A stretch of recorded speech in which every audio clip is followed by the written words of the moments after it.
हमें एक डॉग के बारे में फोन आया कि उसकी गर्दन में थोड़ी चोट लगी हुई है। जब वो वहां पहुंचे तो उन्होंने जो देखा उसके लिए वो तैयार नहीं थे।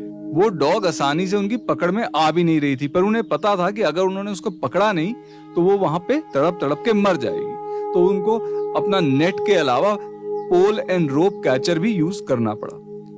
जब एल्मा यहाँ पहुंची और हमने उसको देखा तो हम तो दंग रह गए उसकी चोट देख के।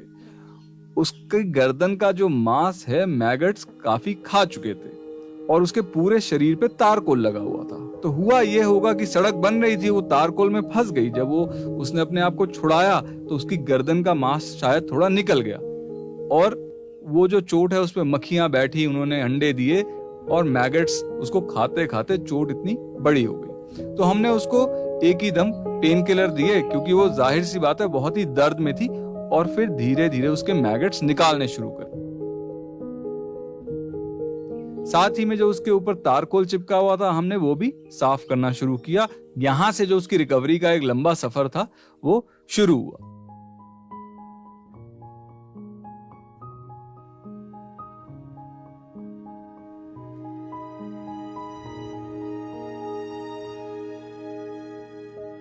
जैसे जैसे वो ठीक होना शुरू हुई वैसे वैसे वो थोड़ी हमसे फ्रेंडली भी होती चली गई। अब वो हम पे ज्यादा भरोसा करती थी, हमें देखती थी तो पूंछ हिलाती थी और हमसे बिस्किट भी मांगती थी। तो लगभग 4 महीने लगे पर उसकी गर्दन पूरी तरह ठीक हो गई। फिर हम क्या करते हैं कि कोई भी डॉग है रिलीज करने से पहले हम उसकी सर्जरी कर देते हैं ताकि सड़क पे जाके इनके बच्चे ना पैदा हों। सड़क पे बच्चे होते हैं तो कोई गाड़ी के नीचे आके मर जाता है, कोई भूख से मर जाता है, कोई बीमारी से मर जाता है। खैर 1 हफ्ता और लगा और एल्मा अपनी सर्जरी से रिकवर कर गई।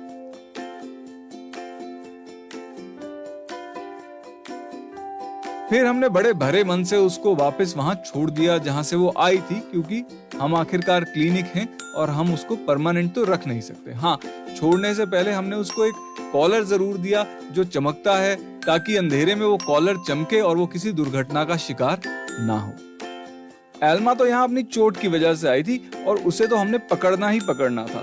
पर होता क्या है कि जैसे कई डॉग्स हैं उनकी हम सर्जरी इसलिए नहीं कर पाते कि वो पकड़ में आती नहीं है। अब यही जैसे लोग हैं थोड़ा फ्रेंडली रहते हैं, डॉग्स के साथ खाना वगैरह डालते हैं, तो यही जो फीडर्स हैं ये डॉग्स पकड़वाने में मदद कर देते हैं। और इन फीडर्स की मदद से ना सिर्फ हम स्ट्रे डॉग पॉपुलेशन को कंट्रोल कर सकते हैं बल्कि रेबीज वैक्सीनेशन करके रेबीज का भी रोकथाम कर सकते हैं।